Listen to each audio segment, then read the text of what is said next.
Bem-vindo ou bem-vinda de volta ao capítulo 20 do Evangelho de João. Nos dois últimos episódios pudemos ver os recursos que João usou, que nos demonstram que Jesus ressurge dos mortos. Um recurso que João usou é relatar detalhes que só poderiam ser transmitidos por quem testemunhou presencialmente a crucificação e a ressurreição de Jesus. Outro recurso que João usou para comprovar a veracidade do seu relato é composta pelas diferentes e espontâneas reações dos vários discípulos que foram pegos de surpresa. Em particular, vimos a reação e a prova dada a Tomé. João usou também o recurso de relatar os aspectos físicos e interativos em relação ao corpo de Jesus, com os detalhes de quem viu o que estava no sepulcro vazio e de quem falou e tocou em Jesus. Agora vamos parar um pouco para entender tudo isso. Jesus, pouco a pouco, explica o significado de sua ressurreição aos seus discípulos. O versículo 9 mostra que os discípulos ainda não tinham entendido qual era o propósito da ressurreição. Eles não tinham entendido as escrituras, como por exemplo em Salmo 16, 10 ou Isaías 52, 13. No verso 17, Maria não pode segurar Jesus ressuscitado, pois sua obra na terra se completou. E Jesus, o Deus Filho, precisava retornar ao Deus Pai para deixar o Deus Espírito Santo para estabelecer a família de Deus, como prometido em João 1,12. Contudo, aos que o receberem, aos que creram em seu nome, deu-lhes o direito de se tornarem filhos de Deus. A obra de Jesus realmente está completa. Agora ele pode dizer: subo para meu Pai e vosso Pai, para meu Deus e vosso Deus, no verso 17. Isso traz luz ao que Jesus havia dito antes, em João 16, verso 26 e 27. Nesse dia vocês pedirão em meu nome. Não digo que pedirei ao Pai em favor de vocês, pois o próprio Pai os ama, porquanto vocês me amaram e creram que eu vim de Deus. Então, após a morte e ressurreição de Jesus, o acesso é livre e completo para fazer parte da família de Deus. Adquirimos o direito de estar na sua família. Não há mais nada que Jesus possa fazer aqui na terra para que possamos fazer parte da família de Deus. Não há necessidade de novos milagres ou sinais ou trabalho extra por parte de um novo grupo de sacerdotes em templos religiosos oferecendo novos sacrifícios. A morte de Jesus na cruz já cobriu tudo. Não há nada mais que ele ou nós precisemos fazer. Ao cair da tarde daquele primeiro dia da semana, estando os discípulos reunidos a portas trancadas, por medo de judeus, Jesus entrou, pôs-se no meio deles e disse: paz seja com vocês. Tendo dito isso, mostrou-lhes as mãos e o lado. Os discípulos alegraram-se quando viram o Senhor. Novamente Jesus disse: paz seja com vocês. Assim como o Pai me enviou, eu os envio. E com isso, soprou sobre eles e disse: recebam o Espírito Santo. Jesus pacientemente continua a explicar o significado da sua ressurreição. Jesus diz: paz seja com vocês. Por que isso é tão significativo? Lembre-se das palavras de Jesus aos seus discípulos no cenáculo. No João 14, 27, deixo-lhes a paz, a minha paz lhes dou. Não a dou como o mundo dá. Não se perturbe o seu coração, nem tenham medo.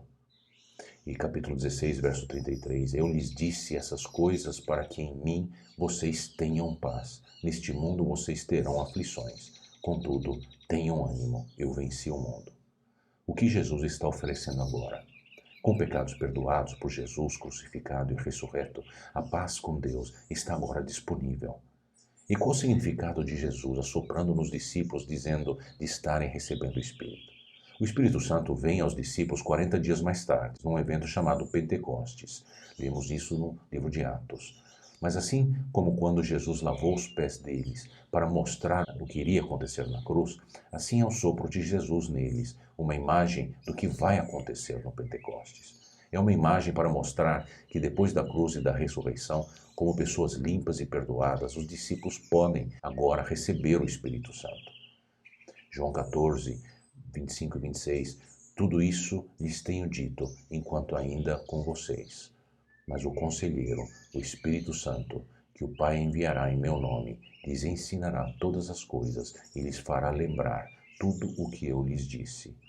E no capítulo 16, versos 12 a 15, Tenho ainda muito que lhes dizer, mas vocês não o podem suportar agora. Mas quando o Espírito da verdade vier, ele os guiará a toda a verdade.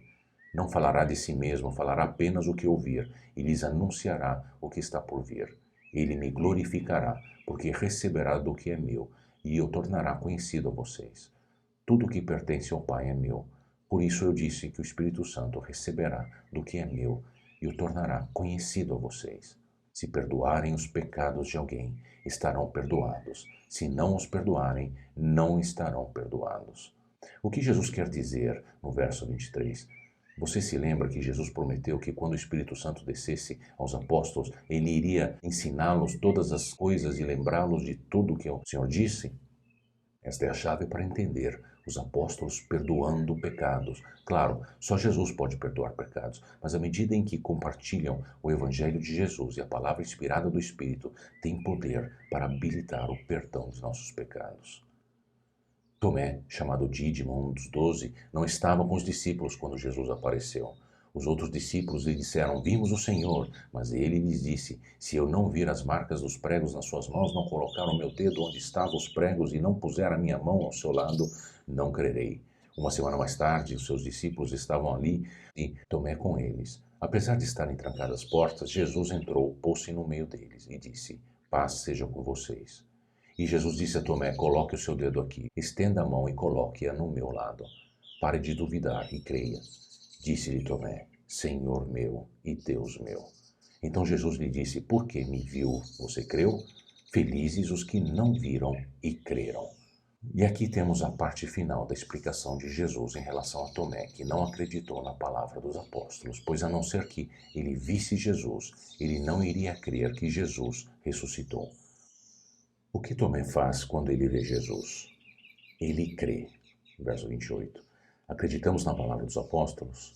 Se sim, Jesus diz que seremos bem-aventurados, diz o verso 29. Jesus realizou na presença dos seus discípulos muitos outros sinais miraculosos que não estão registrados neste livro. Mas estes foram escritos para que vocês creiam que Jesus é Cristo, o Filho de Deus, e crendo, tenham vida em seu nome. Resumindo, o que foi que vimos? A ressurreição realmente aconteceu, haviam testemunhas oculares e foi um evento histórico que romanos e judeus não podiam provar o contrário. Isso significa que a obra de Jesus está completa, portanto não devemos nos agarrar ao seu aspecto físico, mas amá-lo, o Deus Criador. Paz com Deus é agora possível através do ensino dos apóstolos sobre Jesus. Não devemos duvidar de Jesus. A palavra dos apóstolos deve ser confiada e nós somos bem-aventurados se cremos nela. Ele é Senhor e Tomé nos mostrou a resposta justa. Meu Senhor e meu Deus. E tudo isso João escreveu, como diz o verso 31, para que possamos crer em Jesus. À medida que cremos em Jesus, o que acontece? Temos vida em seu nome, diz os versos 30 e 31. Deus te abençoe.